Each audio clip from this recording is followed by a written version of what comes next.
नमस्कार दर्शक बंधु धरतु हठात परिवार जड़े लोकंर मृत्यु है एवं तांको बैंक खातार टंका अच्छी से टंका केमिति आपण नेबे किपरि नेबे कौन से कागजपत्र दरकार कि वास्तव में यह गोटे सेंसिटिव एवं कॉम्प्लिकेटेड विषय जोटी छोट भूल बड़ समस्या सृष्टि करे जेपरिक आपण मैंने जानी केउझर रिसेंट घटना जोटा कि आपण मैंने जानी जितू मुंडा केस केमिति होता निजर भौणीर कंकाल को नहीं से बैंक जावाक पड़ता से आज भिडियोटी आम आपन को स्टेप बाय स्टेप सबकि बुझाइबू नॉमिनी ठारू लीगल हेयर पर्यंत। तो हेलो हाय नमस्कार दर्शक बंधु मु विजय आपण मानक स्वागत करुच्ची आम YouTube channel Odisha job information.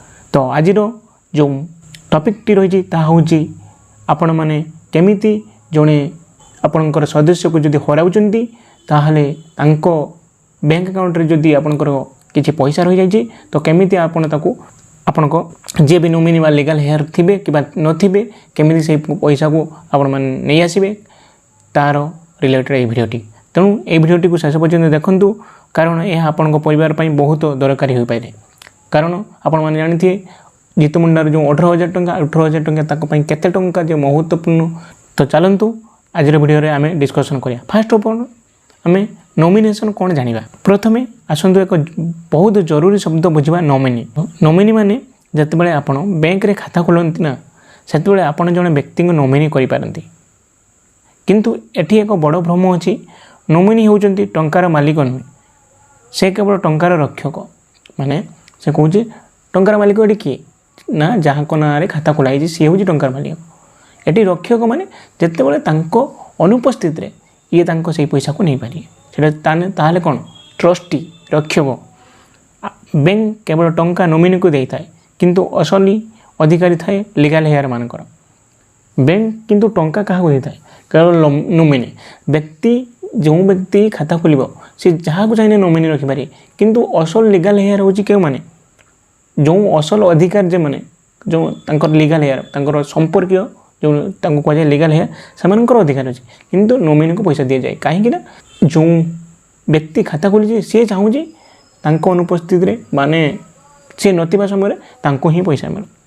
आवश्यक कागजपत्र कौन रही है मृत्यु प्रमाणपत्र जदि नॉमिनी से पैसा आने चाहते ताने कौन डेथ सर्टिफिकेट एवं निज आईडी आधार हो पान हो कि भोटर आईडी पासबुक जोटा थी आप नहीं इम्पोर्टाट टिप्स हूँ जदि नॉमिनी जड़े माइनर अटंती तेबे गार्डियन टंका नहीं पारे।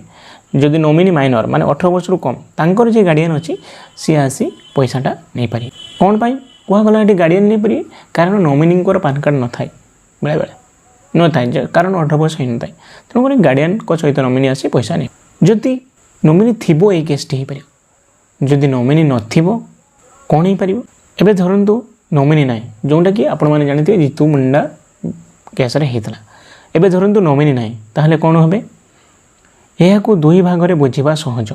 गोटे हूँ छोट राशि जेपरिक 5 लाख पर्यंत बैंक साधारणतः कोर्ट बिना टंका दे थाए दरकार death certificate legal heir certificate indemnity bond एवं एनओसी समस्त उत्तराधिकारी जो एनओसी नो ऑब्जेक्शन सर्टिफिकेट सेटा दरकार। किंतु जिते बड़े मुझे भावुची जो जितू मुंडा केस जितू मुंडा जो आसवे बैंक को से बैंक वाले ये सब कथा कही डेथ सर्टिफिकेट आण लीगल हेयर सर्टिफिकेट आण जहाँ भी तंकर ऑफिशियल डॉक्यूमेंट से मागी थे किंतु जेहेतु जितू मुंडा जड़े पाठ से पढ़ी ना तेणुकर से नॉलेज ना तेणुक सी प्रमाणित करने भौणीर कंकाल को से आनी बैंक रे सामने रखी बड़ राशि हूँ 5 लाख रु अधिक जदि छोट राशि अच्छी बैंक बिना कोर्ट को बिना अनुमति नहीं पारे किंतु जदि बड़ राशि अच्छी 5 लाख रु अधिक एटी प्रक्रिया किसी कठिन रही है। कौन पाई कौन दरकार ये सक्सेसन सर्टिफिकेट जेटा कि आप कोर्ट ठारू मिलता है कोर्टर अनुमति बिना एटी पैसा दि जाए ना जदि नॉमिनी न थाए एटा मो नॉमिनी न था केस कहूँ लेटर ऑफ एडमिनिस्ट्रेशन यही प्रक्रिया समय लगिपे केबे केबे किछि मास मध्य बीती जाए। एबे चलतु डिस्कसन करिया जॉइंट अकाउंट रूल जदि 2 जन कि 3 जन मिसिक खाता खोलुचंदी जहाँ को आम जॉइंट अकाउंट कहतु जहाँ को आम जॉइंट अकाउंट कहूँ तो सही केस रे कौन हो पारे। जॉइंट अकाउंट थिले नियम किछि भिन्न हुए आइदर और सर्वाइवर ମାନେ ଜଣେ ମରିଗଲେ ଅନ୍ୟ ଜଣ ସହଜରେ ଆକାଉଣ୍ଟ ଚଳାଇ ପାରିବ। ବୁଝିପାରିଲେ? ଦୁଇ ଜଣ ଥିଲେ ତ ଚଳାଇ ପାରିବେ ଏବଂ ଜଣେ ମରିଗଲେ ବୋଲି ଆଉ ଜଣେ ଚଳାଇ ପାରିବ। କେବଳ ଡେଥ୍ ସାର୍ଟିଫିକେଟ୍ ଦରକାର ହୋଇଥାଏ। ଜଏଣ୍ଟଲି ସମସ୍ତଙ୍କ ସହିତ ଯେଉଁଟା ଏଠି ଅନ୍ୟ account holder plus legal hair ମିଶିକି ଆପ୍ଲାଏ କରିବାକୁ ପଡ଼ିବ। ଏହି କେସ୍ରେ ପ୍ରୋସେସ୍ ଟିକେ ସ୍ଲୋ ରହିଥାଏ। ଏବେ ଯେଉଁ କମନ୍ ମିଷ୍ଟେକ୍ ଆପଣମାନେ କରିବେ ନାହିଁ ତାହା ଏଠି ମୁଁ ଏବେ ବତେଇବି, ଆପଣମାନେ ଧ୍ୟାନ ଦେଇ ଶୁଣନ୍ତୁ। ଏବେ ଆସନ୍ତୁ କିଛି କମନ୍ ମିଷ୍ଟେକ୍ ଦେଖିବା ଯାହା ଆପଣ ନ କରିଲେ ଭଲ।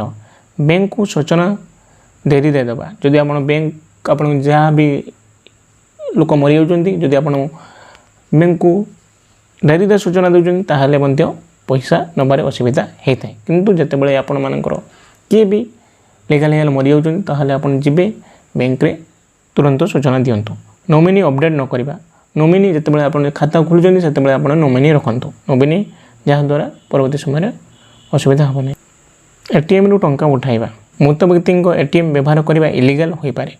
ବୁଝିପାରିଲେ? ମୃତ ବ୍ୟକ୍ତିଙ୍କ ଯଦି ATM ଆପଣ ବ୍ୟବହାର କରୁଛନ୍ତି ସେଇଟା ମଧ୍ୟ ଇଲିଗାଲ୍ ହୋଇପାରେ। ତେଣୁକରି ବ୍ୟାଙ୍କକୁ ଜଣାଇ ପଇସା ନେଇପାରିବେ। ଇମ୍ପୋର୍ଟାଣ୍ଟ ହେଉଛି ବ୍ୟାଙ୍କ ସବୁବେଳେ ପ୍ରପର୍ ଭେରିଫିକେସନ୍ ପରେ ହିଁ ଟଙ୍କା ଦେଉଛି। ତେଣୁ ପ୍ରପର୍ ଭେରିଫିକେସନ୍ ଦରକାର। କିଛି ରୁଲ୍ ରେଗୁଲେସନ୍ ଅଛି, ସେହି ରୁଲ୍ ରେଗୁଲେସନ୍ ଉପରେ ବନ୍ଧା ସେମାନେ। ତେଣୁକରି ଆପଣଙ୍କୁ ମଧ୍ୟ ସତର୍କ ହେବାକୁ ପଡ଼ିବ, ବ୍ୟାଙ୍କବାଲାକୁ ବି ସତର୍କ ହେବାକୁ ପଡ଼ିବ, ଗଭର୍ଣ୍ଣମେଣ୍ଟକୁ ସତର୍କ ହେବାକୁ ପଡ଼ିବ, ଯାହାଫଳରେ କାମଟା ସୁରୁଖୁରୁରେ ହୋଇପାରିବ।